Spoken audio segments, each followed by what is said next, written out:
Kebetulan sudah bergabung bersama kami di Rakyat Bersuara, Wakil Menteri Dalam Negeri, Bung Bima Arya. Selamat malam, Bung Bima Arya, Bung Wamen.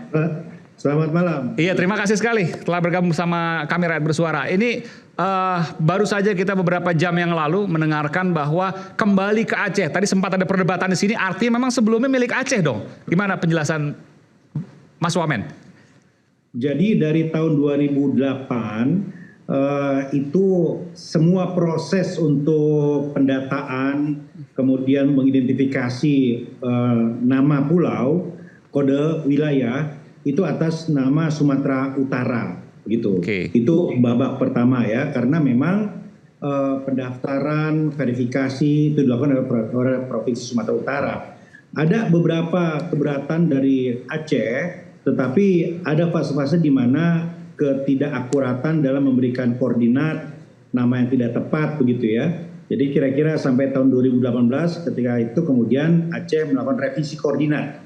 Jadi ada babak di mana proses koordinasi itu terkendala oleh persoalan-persoalan koordinat, penamaan dan sebagainya. Baru kemudian di tahun 2022 Kemendagri bersama dengan Tim Nasional Rupa Bumi melakukan verifikasi langsung karena ada keberatan-keberatan, ada somasi yang disampaikan oleh Gubernur Aceh dan juga oleh kabupaten waktu itu di sana, ya.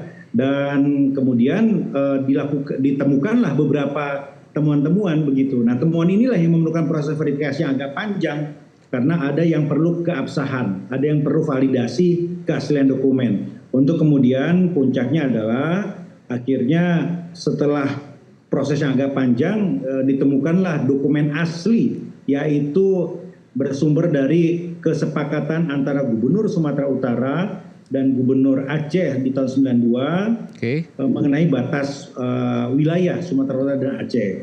Itu kesepakatan yang tidak pernah ditemukan dokumennya, tetapi di Kemendagri kita temukan datanya. Datanya itu bukan kesepakatannya, tetapi datanya adalah Kemendagri. Jadi kopi asli. Oke, ini menarik. Jadi pada kesepakatan itu yang kemudian ditemukan datanya di Kemendagri itu disebutkan 4 pulau itu milik Aceh. Milik Aceh. Iya. Artinya memang clear. Kenapa kemudian pertanyaannya Kemendagri memutuskan bahwa itu milik Sumatera Utara? Kan sempat seperti itu, Pak Wamen.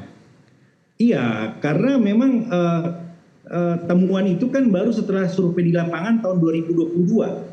Setelah survei di lapangan tahun 2022 itu baru ada indikasi, ada petunjuk ke arah pemilikan Aceh, gitu. Itu setelah survei 2022. Nah sebelumnya ini kan ada fase di mana awalnya itu ya yang tercatat adalah berdasarkan geografis tadi, berdasarkan kedekatan wilayah. Nah Sumatera Utara yang melakukan registrasi itu, yang mendaftarkan pulau-pulau itu. Sementara ada persoalan tadi, Aceh sempat mendaftarkan tapi koordinatnya tidak tepat. Aceh sempat mendaftarkan tetapi nama pulaunya berbeda. Nah ini ada fase persoalan-persoalan administrasi. Baru kemudian petunjuk ke arah kepemilikan Aceh lebih kuat lagi sejak tahun 2022. Tapi dari 2022 sampai 2025 ini kita kesulitan untuk mencari dokumen asli. Gitu kira-kira, Iman. Dan kemudian diputuskan milik Sumatera Utara pada waktu itu kan, 2025. Itu boleh diceritakan Pak Wamen? Jadi begini, ada proses pemutakhiran kode wilayah, ada proses untuk penamaan nama-nama pulau.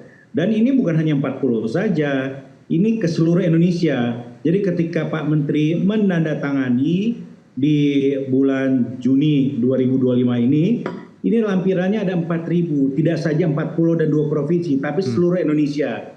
Dan saat itu Sumatera Utara dinyatakan ya, ini menjadi mohon maaf, 4 pulau tadi dinyatakan masuk ke Sumatera Utara karena pertama belum ada kesepakatan antara 2 provinsi dan masih proses mencari validasi atas petunjuk-petunjuk ke arah kepemilikan Aceh.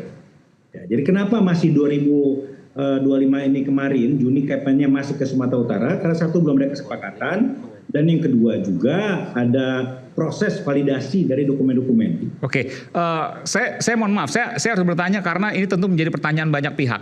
Kalau belum ada validasi, belum ada data-data yang valid, kenapa kemudian berani diputuskan? Ya karena ini masih proses begitu, masih proses karena kalau kemudian kita langsung putuskan, itu satu itu perlu kesepakatan. Ya. Yang kedua, dokumennya ini kan fotokopi semua. Oke. Jadi perjanjian kesepakatan fotokopi.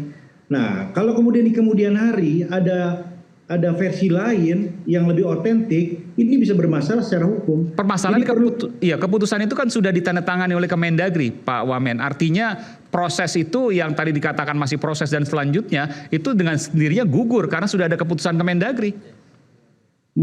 Maksudnya yang gugur yang mana? Kan masih proses bahwa apakah milik Aceh atau Sumatera Utara begitu ya. Lalu kemudian dari awal itu Kemendagri pencatatannya adalah di Sumatera Utara. Oke. Ya, sekali dari awal, jadi tidak pernah pencatatan itu di Aceh, tidak pernah. Pencatatan Kemendagri, kode wilayah, penamaan pulau itu di Sumatera Utara, begitu. Sampai muncul kemudian di tahun 2022 itu indikasi ke arah bukti-bukti kepemilikan Aceh. Betul. Itu poinnya. Betul. Ya. Tapi kemudian di 2025 ini yang jadi pertanyaan publik banyak ya. Ya. Bahwa sebelumnya Kemendagri memutuskan Sumatera Utara, namun di 2022 menemukan data baru, tapi di 2025 bulan Juni diputuskan itu punya Sumatera Utara. Tidakkah itu berisiko, Pak Wamen? Kan tadi saya jelaskan, belum ada perkembangan penemuan dokumen-dokumen yang lebih absah, belum ada. Jadi kalau kemudian dirubah, itu kan artinya berisiko. Berisiko karena bisa saja nanti ada dokumen versi lain yang lebih absah. Oke. Gitu, dan, kira-kira, ya. Dan itu diputuskan bukan hanya 4 pulau, tapi karena hanya 4 pulau, dalam rangka menertibkan 4.000 halaman. Menertibkan administrasi wilayah Indonesia, begitu ya? Iya. Jadi saya kira harus diluruskan. Selama ini ada anggapan bahwa tiba-tiba saja Kemendagri memindahkan dan tiba-tiba saja hanya mengurusi 4 pulau 2 provinsi, tidak. Ini proses pemutahiran data seluruh Indonesia. Pak Mendagri itu menandatangani ada lampirannya 4.000 halaman lebih, begitu. Dan saat itu tentu disampaikan juga bahwa statusnya masih status quo karena masih proses validasi, gitu. Nah, proses validasi inilah yang kemudian dipercepat ketika memang menjadi perhatian nasional. Nah, memang tidak pernah ketemu di Aceh ini karena laporan dari teman-teman Aceh kesulitan mencari dokumen yang asli karena semuanya hilang setelah tsunami. Nah, tetapi ketika kita perintahkan, ketika Pak Menteri memerintahkan, coba kita cek di semua gudang Kemendagri. Nah, ada satu di Kelapa II. Nah, di situ ditemukan dan itu bukan ditemukan perjanjiannya, tetapi Kepmennya.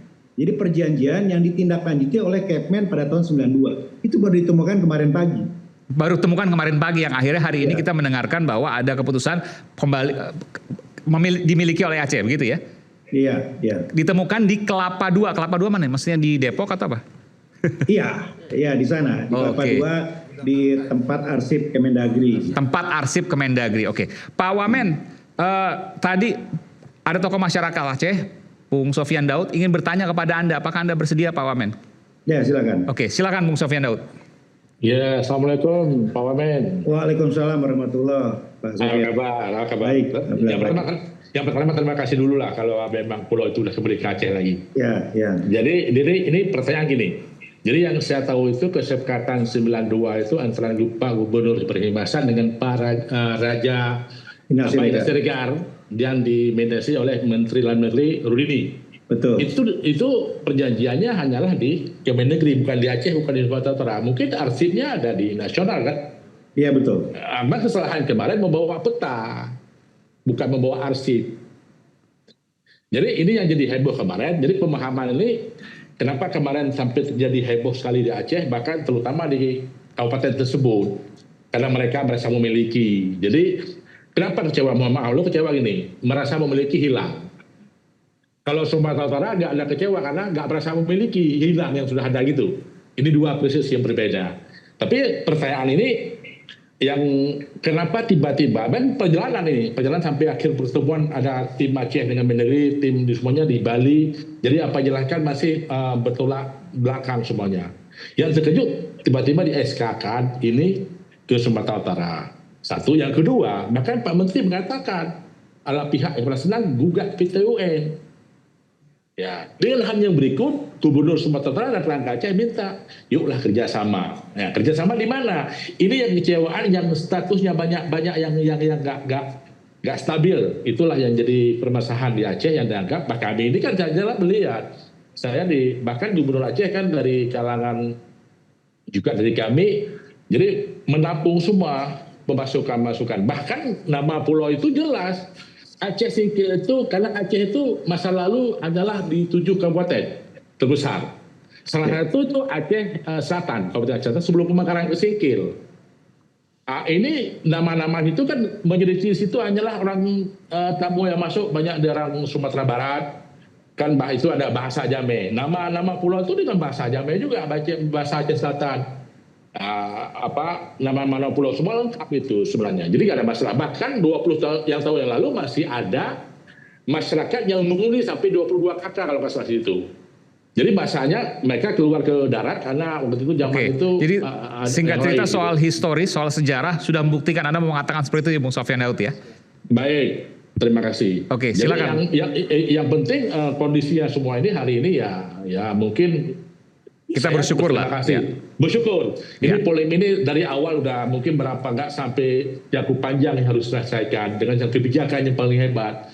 Mungkin inilah pengalaman kita, ya Pak Presiden lah turun tangan sukses masalah ini. Ini bukan masalah main-main. Jadi maka Pulau 4 ini kalau kita lihat bicarakan ada minyak, ada gas, ada semua itu hal yang kedua. Tapi intinya mungkin di sifatnya orang Aceh ini kan etika, jarak kehormatan, dihargai. Mungkin itu terima kasih kepada pemerintah dulu, kepada pusat terhadap perilaku Aceh juga baik sekali lah. Oke, baik. Dikembalikan ke Aceh. Baik. Silakan Pak Wamen terakhir. Ya, jadi kami sangat memahami suasana kebatinan saudara-saudara kita di Aceh. Begitu persoalan ini muncul ke permukaan, langsung Pak Menteri meminta kami melakukan evaluasi total gitu. Karena sebelumnya ini prosesnya administratif saja, jadi ada pemutakhiran ke seluruh Indonesia, begitu. Kemudian khusus untuk 4 pulau ini belum ada progres tentang dokumen yang absah, yang asli, maka status quo, gitu kira-kira. Nah, begitu kemudian muncul persoalan besar, nah kami merasa perlu untuk mengevaluasi kembali. Ketika dibuka, maka muncullah kemudian tonggak-tonggak monumental itu. Yang paling signifikan itu yaitu berita acara di tahun 2022, Bang Sofyan, gitu ya. Iya, nah, di situ muncullah data-data penemuan pembangunan fisik di pulau di beberapa pulau di sana. Iya. Kemudian ada juga dokumen agraria tahun 65 yang menjadi rujukan dari peta topografi TNI AD 1998. Bahkan ada kesepakatan tahun 88 antara Aceh dan Sumatera Utara. Dan terakhir yang paling kuat adalah kesepakatan 92. Antara Pak Ibrahim Hasan dan juga Pak Raja Inap gitu. Nah, tetapi di situ kami menemukan rekomendasi. Jadi berita acara 2022 itu merekomendasikan agar tim melakukan proses pengecekan dokumen-dokumen asli begitu. Nah, di situ kami cek lagi, sudah sejauh mana dokumen asli tadi? Ternyata belum ada progres karena memang nggak ketemu. Nah, Pak Menteri kemudian meminta, tolong jangan hanya fokus kepada dokumen yang ada di Aceh, karena kami juga meminta kan Provinsi Aceh gitu. Karena kita khawatir setelah tsunami hilang semua. Coba cari di berkas-berkas di gudang-gudang Kemendagri, ternyata ketemu kemarin. Di begitu. Kelapa II. Boleh disebutkan Pak Wamen. Jadi di Kelapa II itu ditemukan dokumen yang intinya berisi apa? Keputusan Menteri Dalam Negeri untuk menetapkan batas-batas wilayah Sumatera Utara dan juga Aceh terkait 4 pulau tadi. Berdasarkan kesepakatan antara 2 gubernur.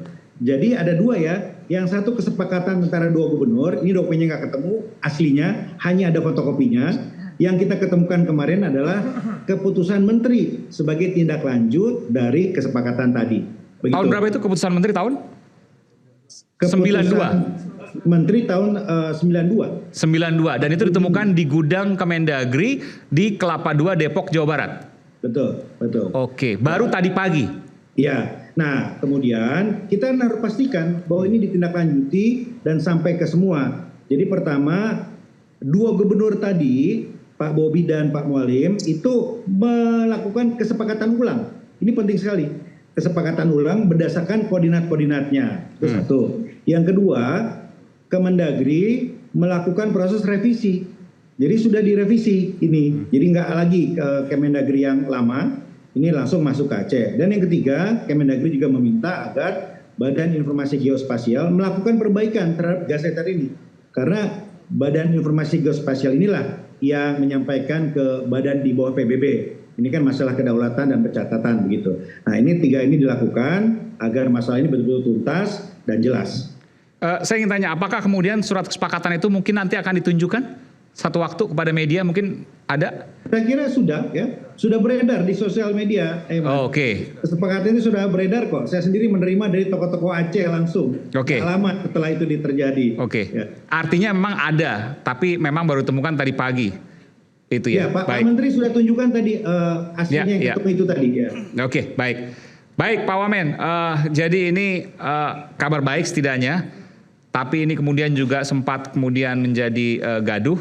Tapi yang jelas sekarang sudah diputuskan bahwa ini sesuai dengan apa yang ada di dokumen. Terima kasih Pak Wakil Menteri Dalam Negeri, Bung Bima Arya. Terima kasih juga Bung Sofyan Daud, tokoh masyarakat Aceh. Kita kembali saat lagi, tetaplah bersama kami di Rakyat Bersuara.